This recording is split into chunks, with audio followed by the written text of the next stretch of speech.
Chairman Saab has clarified this position already, Jairam Ramesh ji. For those 2 days you were not in the house, I remember. Yes, please. Yes, we know. Sri Avir Ranjan Vishwas ji, it's please 0 hour. Sri Avir Ranjan Vishwas, not present. Sri Jose K. Mani, please. Jose K. Mani, please read. So thank you, sir. I invite the attention of the August House. Mainly a humanitarian crisis facing the entire Kerala, irrespective of it is not only in the villages, rural areas, urban areas, municipalities and corporations, sir. It is nothing but the people of Kerala lives in constant fear to instant wild animal attacks, sir. Last month alone, there are dozen incidents of such cases, sir. You know, sir, Kerala is a densely populated state, a small state, densely populated, and it has a huge forest cover, about 29% when compared to nearby states, sir. Now, there's an unfortunate incident happened 2 days back, sir. A little girl of 5 years old traveling in Tichur district in Adirapalli, traveling along with her parents in a bike.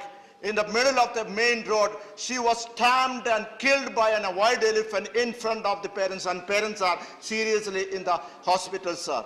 Sir, I would like to say that, sir, mainly this is because of the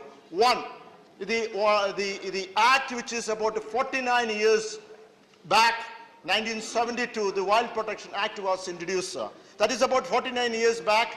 That is introduced to protect the wildlife, presuming that. Please conclude. Sir, such a very important, sir, the pathetic condition. You have only 2 minutes, sir. Yeah, please right, conclude. Sir.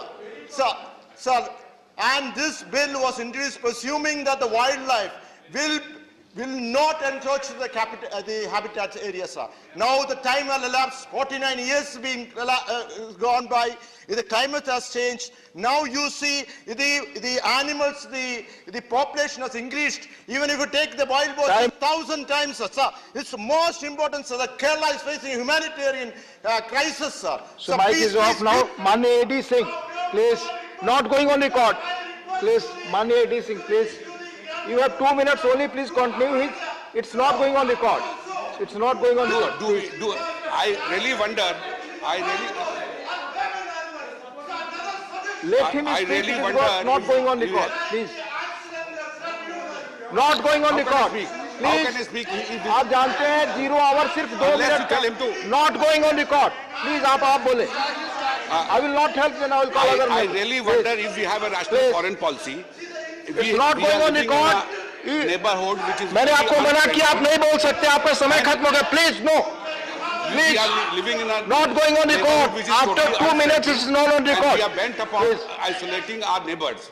Today, hundreds of students of Afghanistan are stranded in Afghanistan, Kabul and other places, whom we are denying visa.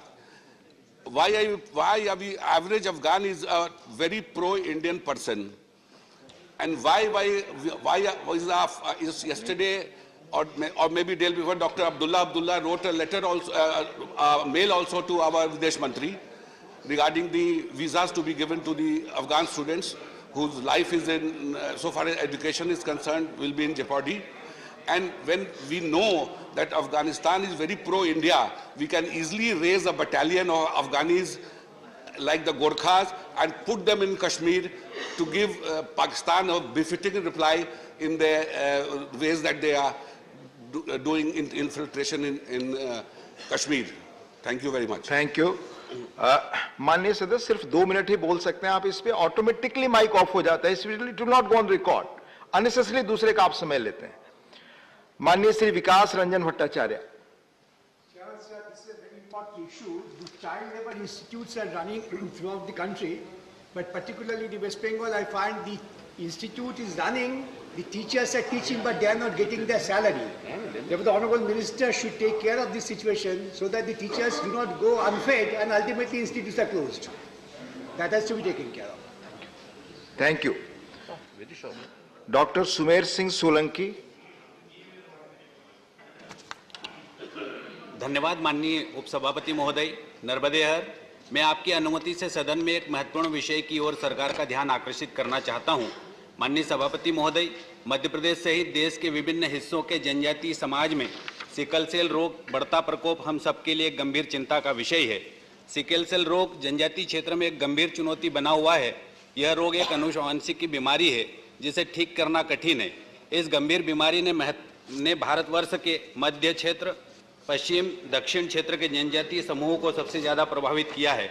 माननीय सभापति महोदय, उपलब्ध आंकड़ों के अनुसार लगभग 1.5 करोड़ जनजातीय समाज के लोगों की जांच में करीब 11 लाख लोग इस गंभीर बीमारी से ग्रसित पाए गए, जिसमें महिलाएं एवं बच्चों की स्थिति बहुत चिंताजनक है।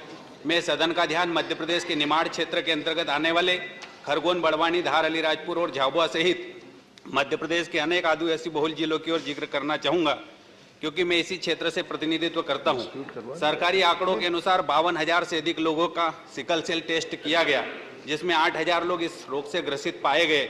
मेरे जनजातीय भाई और बहनों की जांच की जाती है तो यह आंकड़ा और भी भयावह हो सकता है। क्योंकि इस बीमारी का इलाज भी बहुत महंगा है, इसलिए जनजातीय समाज के गरीब भाई और बहनों के लिए आसानी से उपलब्ध नहीं है।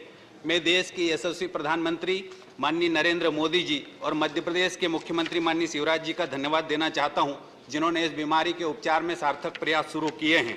इस ओर कभी पूर्ववर्ती कांग्रेस सरकारों ने ध्यान नहीं दिया। माननीय सभापति महोदय, मैं आपके माध्यम से सरकार से आग्रह करता हूं कि जनजातीय समाज की भावी पीढ़ी के जीवन को इस बीमारी से सुरक्षित करने के लिए जनजातीय क्षेत्र के अस्पतालों में सिकल सेल रोगियों की जांच और इलाज अत्याधुनिक तकनीकी से हो, ऐसी व्यवस्था स्थापित करने का निवेदन करता हूं। जय हिंद। धन्यवाद। श्रीमती वंदना चौहान जी। Sir, from the Lok Sabha. From Lok Sabha, please. Yes, sir. So Vandana in ji. recent times, we have witnessed to extremely serious impacts of climate change in our country. So rightly so, India has made ambitious commitments at Paris at the COP26. Out of the 2 commitments, we are doing extremely well on the front of fossil-free energy. However, on creating carbon sinks to sequester 2.5 to 3 billion tons through forests and green cover, we are extremely lagging behind. In light of this challenge, sir, the recently released State of Forest Report 2021 assumes great significance. We have been mentioning in a tone of great jubilation that the country's forest and tree cover have increased by 2,261 square kilometers. What is worrying is that the term forest cover in this report, sir, includes monoculture crop plantation, coffee, coconut, rubber plantations, orchards, bamboo plantation, even destructive palm plantations, plantations along roads, rails and canals, all areas above 1 hectare having canopy of more than 10%. Sir, this categorization may be in line with the UNFCCC. Such plantations may sequester carbon, but we cannot, by any stretch of imagination, equate them to what we understand as forests, where there is interplay of various life forms and have influence on soil, air, and water. Sir, the fear is that with this kind of computation, tendency to cut down pristine forests may grow to compensate it with monoculture. Honorable PM has said time and again that our objective is not just to conserve forest quantitatively, but to enrich it qualitatively. We need to walk the talk, sir. Through you, sir, I urge that the government makes amends in the categorization system in computation of the forest cover. Also, the data and details is not in public domain. Let RC के centre खोले गए। मैं राजस्थान प्रदेश से आता हूं तो